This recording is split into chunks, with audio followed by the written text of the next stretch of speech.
May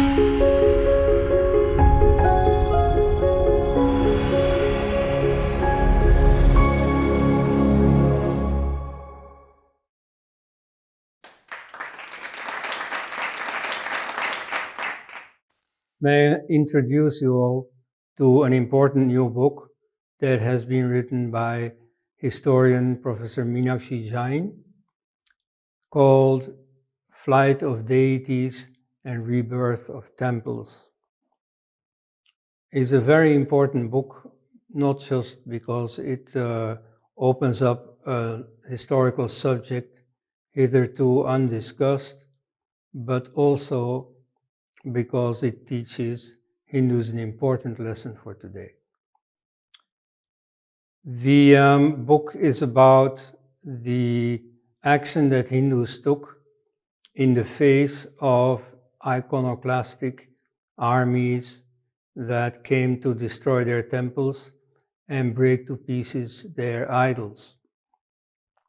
It's in a way a sequel to Sitaram Goel's book, Hindu Temples, What Happened to Them. Sitaram Goel had documented the destruction of temples and of idols. Idols is a Western term, of course, icons or murtis. And so it turns out, Professor Jain has found, that Hindus did not take this lying down. Very often, of course, the Islamic armies were way too powerful. They couldn't resist them, but nevertheless, they did try to save their murtis. And so there are very many cases where murtis were spirited away just in time. Like either if they were not too large, people took them in their saddlebags and fled to the desert or wherever was some temporary safety. Often they made makeshift temples, out of clay, out of whatever they could find, and installed those temples in some hideout where they would not too quickly be disturbed. Sometimes they found a chance to save the day with some cleverness, like in the most easy circumstance, where they found a Muslim ruler who was amenable to some sort of compromise. They managed to bribe him or to somehow convince him to make a deal, like with Akbar. Akbar is reputed to be a great secularist. In fact, he was not all that innocent when it came to destroying murtis. Nevertheless, he sometimes made alliances with Hindu kings, mainly for military purposes. And so then these Hindu kings managed to save murtis, or for example, to get a whole lot of giant murtis that had been abducted by Akbar back. In the case of Aurangzeb, there is of course a whole lot of cases. In 1669, he ordered the demolition of all Hindu temples. And so this order was not executed at exactly the same time everywhere. So in many places people were forewarned. And so they had time to bring the murtis to safety, to make makeshift temples. In one case, interestingly, this is in Orissa, he had ordered the breaking of the Jagannath Puri, and the local Rajas managed to convince or to bribe, details are not so known, but at any rate they made the governor of the Mughals in Cuttack essentially cheat Aurangzeb. So he sent the pieces of some minor structures that had been demolished and a replica of the Jagannath. And so he left the actual Jagannath Puri untouched. Now, Aurangzeb found out about this. He deposed the provincial governor. But still, you see, this was a very outlying area. He didn't go there himself. And so the Rajas still managed to save something. You see, the temple was not demolished. It was closed down. It was walled in. And so the commissioner from the Mughals was satisfied that, you see, at least the temple was not used. There was no actual idol worship going on. In fact, there was, because through a secret entrance, a priest could enter every day to conduct the daily rituals. So in terms of Hindu ritualism, still the cult was continued. So there were all kinds of things Hindus did, whatever the circumstances were. Very often the murti was simply buried somewhere locally. Thousands of pieces have been found back, typically buried face down. There are some Mahatmyas, some priestly handbooks, some hagiographies of the virtues of some particular temple that also give rules for what to do. So mostly they say, well, you know, there's nothing you can do except put in a new murti. You know, if your murti is destroyed, there's nothing more you can do.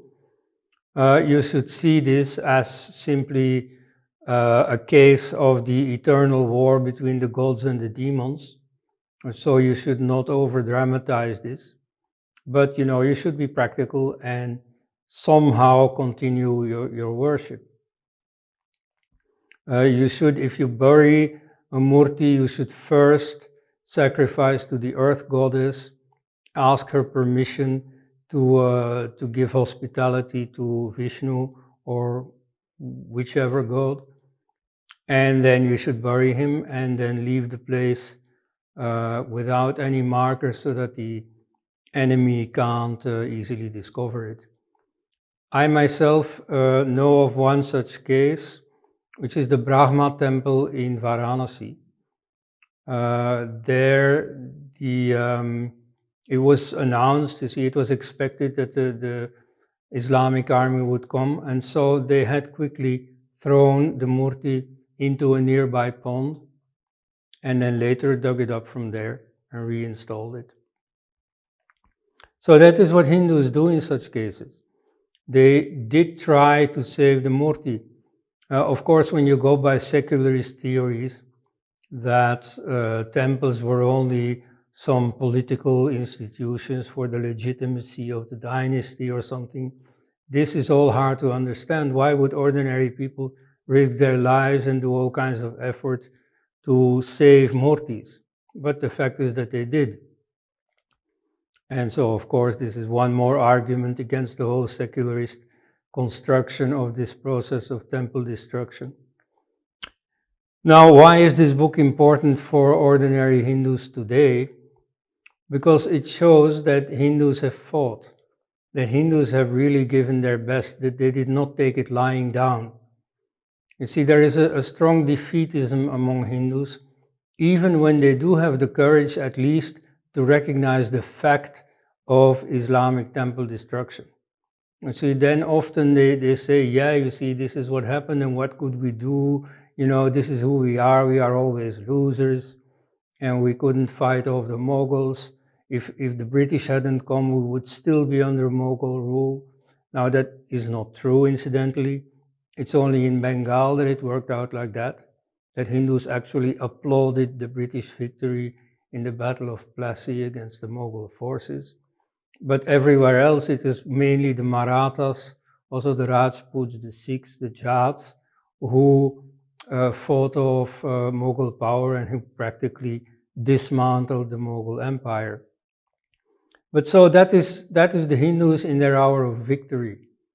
So that, of course, is also not sufficiently realized, partly, of course, because the secularists will never mention it.